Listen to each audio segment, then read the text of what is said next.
న్యూస్లోకి. మండపేటకు చెందిన Gupta cheats and finance నిర్వాహకులు 13 మంది డిపాజిట్లు సేకరించి పరారే తమను మోసం చేశారని బాధితులు గ్రంథి సూర్యవే, కట ప్రకాశరావు, మద్దుల ఆనంద్, మాజేటి లక్ష్మీనారాయణ, పడాల కమాలరెడ్డ, ఈ చక్కా వీరన్న, చక్కా శ్రీనివాసులు మీడియా వద్ద ఆవేదన వ్యక్తం చేశారు. గురువారం మండపేట సూర్య కన్వెన్షన్ ప్రాంగణంలో వారు మాట్లాడుతూ రూరల్ పోలీస్ స్టేషన్లో డిపాజిట్ యాక్ట్ చట్టం కింద కేసు నమోదు చేశారని, 3 నెలలైనా ఇప్పటికీ ఎవరిని అదుపులోకి తీసుకోలేదన్నారు. సుమారు 8 కోట్ల మేర మోసం జరిగిందన్నారు. తమకున్న సమాచారంతో పరారీలో ఉన్న చక్క వీరవెంకట సతీష్, సూర్యకళలను విజయవాడ సమీపంలోని పోరంకిలో పట్టుకుని పెనమలూరు పోలీస్ స్టేషన్లో అప్పగించామన్నారు. ఇదంతా బాధితులైన మేమే చేశాం తప్ప పోలీసులు ఏమీ చేయలేదన్నారు. మిగిలిన 11 మంది సభ్యులు కాలర్ ఎగరేస్తూ మండపేటలో యథేచ్ఛగా తిరుగుతున్న పోలీసులు ధృతరాష్ట్ర పాత్ర పోషిస్తున్నారన్నారు. ముద్దాయిలు ఆస్తులను పక్కతో పట్టిస్తున్నారని, ఇప్పటికైనా పోలీసులు వారిపై చర్యలు తీసుకుని బాధితులకు న్యాయం చేయాలని కోరారు. నాది తాపేశ్వరం, గ్రంథి సూర్య వెంకట ప్రకాశరావు, నన్ను సూర్యపండి అంటారు. మేమందరం కూడా ఈ చీట్ ఫండ్ వ్యవహారం మోసం చేసిన ఈ గుప్తా చీట్స్ అండ్ ఫైనాన్స్ పేరుతో డిపాజిట్లు సేకరించి ఈ గుప్తా బావమరిదైన చెక్క సతీష్ వారి కుటుంబ సభ్యులందరూ ఒక టీంకి ఏర్పడి ఇలా 13 మంది సభ్యులు మమ్మల్ని అందరినీ కూడా డిపాజిట్లు సేకరించి మోసం చేసి ఉన్నారు.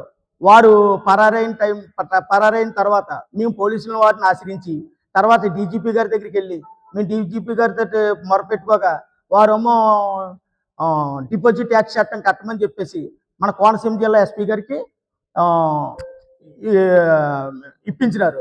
వారు సిఏ గారికి రూరల్ స్టేషన్కి కేసు కట్టమని చెప్పేసి విన్నవించుకున్నారు. వారు డిపాజిట్ యాక్ట్ చట్టం కట్టినారు.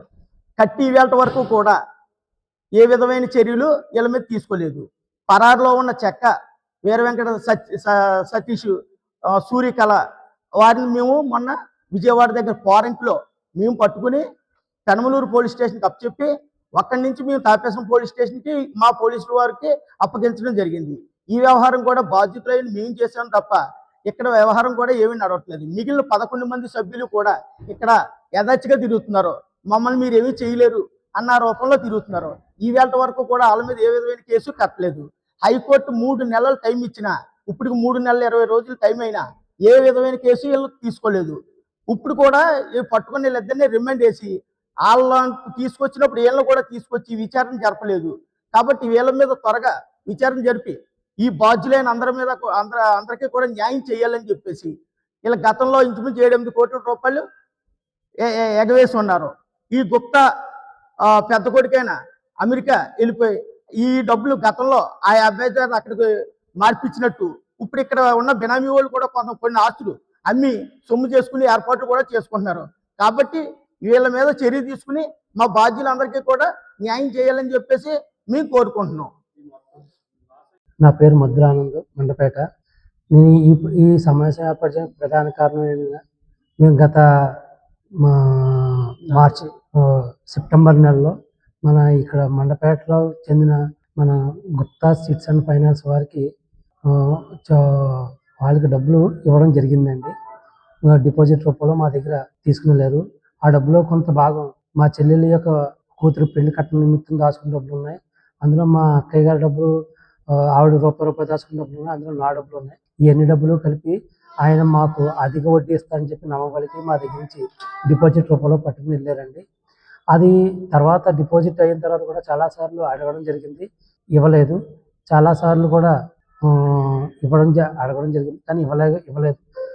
దీని నిమిత్తం బాధితులందరం కలిసి స్థానిక పోలీస్ స్టేషన్కి వెళ్ళి కూడా అడగడం జరిగింది. తర్వాత ఇంకా ఇక్కడ ఎవరో కూడా పట్టించుకోకపోవడంతో మా యొక్క మిగిలిన బాధితుల యొక్క సహకారంతో మొత్తం అందరం కలిసి ఇక్కడ లోకల్ మా బాధితులందరూ కలిసి రాష్ట్ర డీజీపీ గుప్తా గారి దగ్గరికి వెళ్ళి మా మొరను ఆలకించగా ఆయన వెంటనే దీన్ని చిట్ ఫండ్ యాక్ట్లో ప్రకారం కేసు ఫైల్ చేసి ఉన్నారండి. దాని ప్రకారం దగ్గరగా అక్కడ 3 నెలల 15 రోజులు అవుతుందండి. నాన్ బెయిల్ వారెంట్ ఇష్యూ చేశారు. చక్కా శ్రీ వీరవెంకట సత్యనారాయణ అనే వ్యక్తి మా దగ్గర నుంచి డబ్బులు పట్టుకుని వెళ్ళారు. తర్వాత దాన్ని ఆయన్ని A2గా పెట్టారు. A1గా వాక్చర్ల వీరవెంకట సత్యనారాయణ గుప్తా గారిని ఆయన A1గా ఉంచారు. ఈ వాక్చర్ల వీరవెంకట సత్యనారాయణ గారు గుప్తా సతీష్కి వెనకాల సపోర్ట్గా ఉన్నారు. అది ఆ విషయం మేము డైరెక్ట్గా చెప్పేది విషయం కదండి. మన గుప్తా గారు వాళ్ళ అత్తగారైన చెక్క సత్యనారాయణ, చెక్క నాగేశ్వర గారు, అలా ఆవిడ గారు కూడా మా అల్లుడు అయిన గుప్తా గారే మా కొడుకుని పంపేశారని చెప్పి వాళ్ళే స్టేట్మెంట్ ఇచ్చారండి. కాబట్టి ఆయన వ్యక్తిగతంగా మాకు ఎటువంటి కోపాలు లేవు. వాళ్ళ ఇంట్లో వాళ్ళే ఇలాంటి బాధితులందరికీ కూడా అన్యాయపరుస్తున్నారని చెప్పి మా యొక్క మనసులో బాధ మీకు తెలియజేస్తున్నామండి.